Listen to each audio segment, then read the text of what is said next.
बिहार विधानसभा चुनाव 2025 की तैयारी में सभी राजनीतिक दल साम दाम दंड भेद यानी हर तरह से जनमत को जीतकर अपनी सत्ता पाने की जुगत में लगी है। बता दें कि आज पूर्व मुख्यमंत्री सह केंद्रीय मंत्री जीतन राम मांझी के आवास पर लिट्टी विथ मांझी के आयोजन में एनडीए घटक दल नेता के साथ मुख्यमंत्री नीतीश कुमार पहुंचने वाले हैं। क्या कोई राजनीतिक चर्चा में कुछ सियासी खिचड़ी भी पकने वाली है? इस पर विशेष जानकारी के लिए हिंदुस्तानी आवाम मोर्चा पार्टी के राष्ट्रीय प्रवक्ता श्याम सुंदर शरण से सीधा संवाद किया पटना संवाददाता अमलेश आनंद। नमस्कार, आप देख रहे केबीसी न्यूज। मैं हूं अमलेश आनंद। देखिए, आज मेरी मौजूदगी है पूर्व मुख्यमंत्री सह केंद्रीय मंत्री जीतन राम मांझी के आवास पे, और आपको बता दूं आज लिट्टी विथ मांझी का आयोजन है, जहां पूरे एनडीए के सभी जितने भी बड़े नेता हैं, इनफैक्ट मुख्यमंत्री, उप मुख्यमंत्री, सभी लोग यहाँ पधारने वाले हैं। आप देख सकते हैं हमारे साथ अभी शरण जी हैं, जो राष्ट्रीय प्रवक्ता। हम कुछ सवालों के साथ इनसे जुड़ेंगे और ये जानने की कोशिश करेंगे कि शरण जी, ये बहुत सजा धजा है, चकाचौंध है, आज ऐसा लग रहा है कोई बड़ा सा अवसर है, ऐसा क्या है? देखिए, बड़ा अवसर तो है हमारे लिए, क्योंकि हम लोग हर साल इस तरह का आयोजन करते हैं। साल में एक बार लिट्टी विथ मांझी होता है, जिसमें हमारे संरक्षक महोदय श्री जीतन राम मांझी जी और हमारे राष्ट्रीय अध्यक्ष डॉक्टर संतोष कुमार सुमन जी के नेतृत्व में ये कार्यक्रम होता है। और हमारे जो साथी दल हैं उसके सभी वरिष्ठ नेता, माननीय मुख्यमंत्री जी भी रहेंगे उसमें, आज गवर्नर साहब का भी सहमति मिला है, वो भी आएंगे, उप मुख्यमंत्री जी रहेंगे दोनों, सारे घटक दलों के जो प्रदेश अध्यक्ष हैं, जो और भी नेता हैं, सब लोग इसमें आएंगे, सारे मंत्री रहेंगे, सारे विधायक रहेंगे, एमएलसी रहेंगे, जितने वरिष्ठ नेता हैं सबों को न्योता गया है। और सब लोगों का एक गेट टुगेदर साल में एक बार हमारे यहाँ होता है। तो ये हमारा सालाना हर वर्ष चलने वाला एक कार्यक्रम। मतलब ये आयोजन परंपरागत है, जैसे कि हर साल की भांति इस साल भी, लेकिन इस साल भी कुछ खास इसलिए कुछ बातचीत होगी क्या? 2025 में जो चुनाव की रणनीति है उस पे भी कोई बातचीत होगी, चूंकि मुख्यमंत्री महोदय डायरेक्ट जुड़ रहे हैं। मुझे तो नहीं लगता, चूंकि अब किसी को आप भोजन पे बुलाते हैं, नाश्ते पे बुलाते हैं, चाय पे बुलाते हैं, तो उसमें बस वही होता है, और उसमें कोई बड़ा राजनीतिक विमर्श हमको नहीं। लेकिन हाँ, बड़े राजनीतिक लोग जब जुटते हैं तो कुछ ना कुछ चर्चाएं तो होती ही होंगी।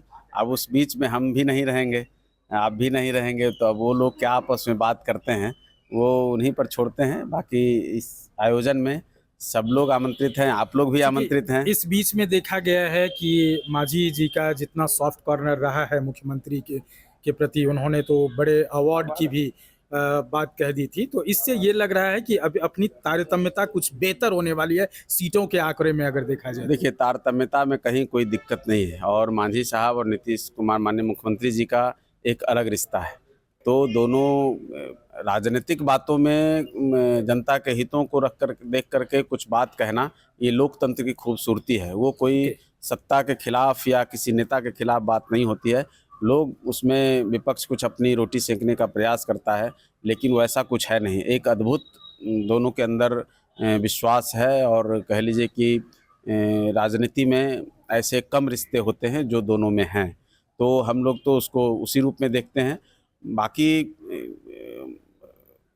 एनडीए में कहीं कोई आपस में बैर नहीं, कोई दूरी भी नहीं है, कोई दुराव भी नहीं है, और बिल्कुल एक मुट्ठी की तरह, 5 पांडव की तरह इस 2025 के चुनाव में हम सब जा रहे हैं।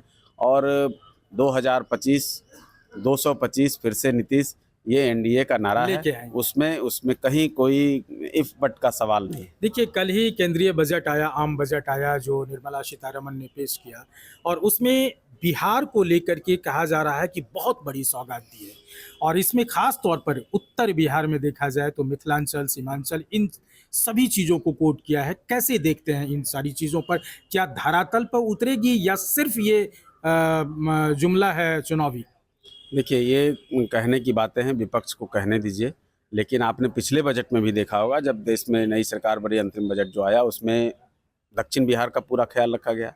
वो दक्षिण बिहार पर फोकस था, चाहे पहले बिजनेस कॉरिडोर की बात हो, गया में उसका मुख्यालय की बात हो, जो बोध गया कॉरिडोर की बात, महाबोधि मंदिर कॉरिडोर की बात थी, विष्णु धाम की कॉरिडोर की बात थी, और भी कई परियोजनाओं का जो लाभ मिला। तो इस बार उधर से मखाना आयोग की बात हुई, और भी कई एयरपोर्ट के विस्तारीकरण की बात है, IIT बिहटा की विस्तारीकरण की बात है, तो तमाम चीज़ें हैं। और ये जो बजट है बिहार के लिए भी अच्छा है, देश के लिए भी अच्छा है, और ख़ास तौर पे देश के सभी मध्यम वर्गों को जो टैक्स पेई थे उनको जितनी बड़ी राहत दी गई, तो ये भारत का बजट है विजन 2047 का, और उसका नज़ारा आने वाले समय में दिखेगा। लोगों को बोलने दीजिए, आंकड़े तो सामने आएंगे ना।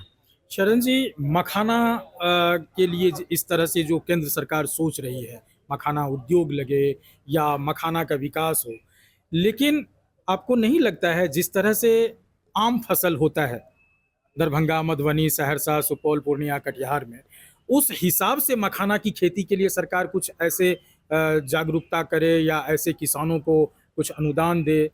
देखिए, आयोग तो इसी के लिए बना है ना कि उनकी समस्याओं का आकलन होगा, उसके निराकरण की बात होगी, उनका कैसे और बेहतर किया जा सके, कैसे उसको इंटरनेशनल मार्केट दिया जा सके, कैसे उन क्षेत्रों का, तो सारी चीज़ों पर वो बात होगी। आयोग का तो यही काम होता है। तो वो अभी गठन हुआ है, उस पर बातें होंगी, आप लोगों से भी बातें होंगी, हो सकता है आयोग के लोग फिर जब सर्वे करेंगे, जब बातें करेंगे, तो उसमें समीक्षा में सारी चीज़ें आएंगी, क्या तो उन लगता सारी है चीज़ों पे बात ये होगी। आयोग अगर बनेगा तो जो महंगाई है मखाना में, क्या होता है कि किसानों को बहुत कम रकम मिलता है, और जब मार्केट में आता है स्टेट या केंद्र तक या इंटरनेशनल मार्केट में, इंटरनेशनल की तो हम बात ही नहीं करेंगे, अपने देश या अपने राज्य की, तो वो उसका 10 गुना बढ़ के आता है। तो ऐसे में आम जो लोग हैं खरीद नहीं पाते हैं। इसीलिए तो आयोग बनाए गए हैं, उनकी समस्याओं का कैसे निराकरण हो और उनको कैसे समुचित उसका लाभ मिले, कैसे पैकेजिंग की बात जो कहते हैं, तो वो सारी चीज़ें कैसे बिहार में, आप देखे होंगे फूड पार्क की बात हुई है, तो बहुत सारी चीज़ें हैं मांझी जो जी MSME मंत्री हैं, केंद्रीय मंत्री हैं, क्या लग रहा है कि मखाना उद्योग के लिए मांझी जी लोगों को उद्योग लगाने के लिए भी बात देखिए, करेंगे? मांझी जी ने ही प्रयास किया, माननीय नीतीश मिश्रा जी ने भी इसके लिए चिट्ठी मांझी जी को लिखी, मांझी जी ने उसको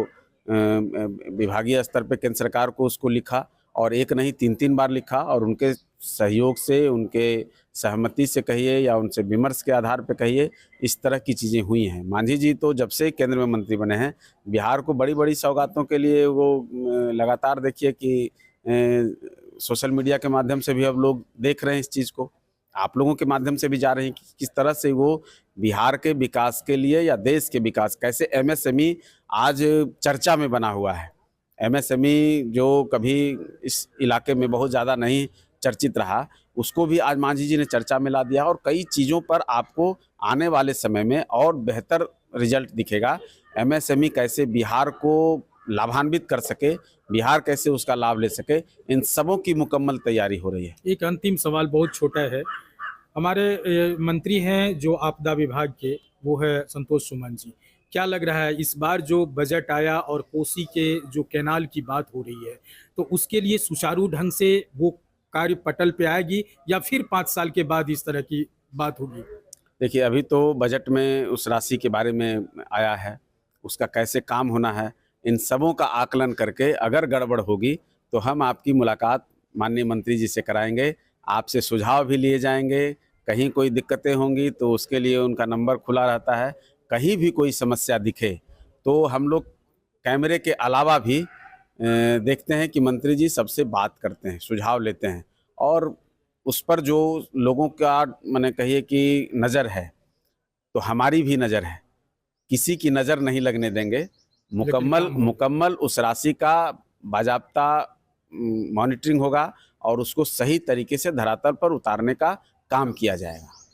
बहुत सुंदर। तो देखिए, आज बता दें कि आज पूर्व मुख्यमंत्री जीतन राम मांझी के यहाँ आयोजन है, जिसमें कि मुख्यमंत्री और सभी NDA दल के नेता सभी लोग यहाँ उपस्थित होंगे।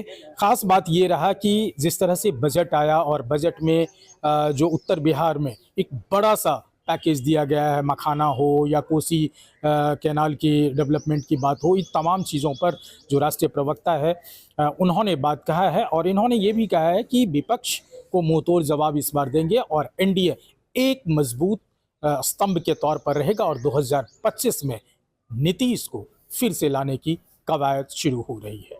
अमलेश आनंद, KBC न्यूज़, पटना।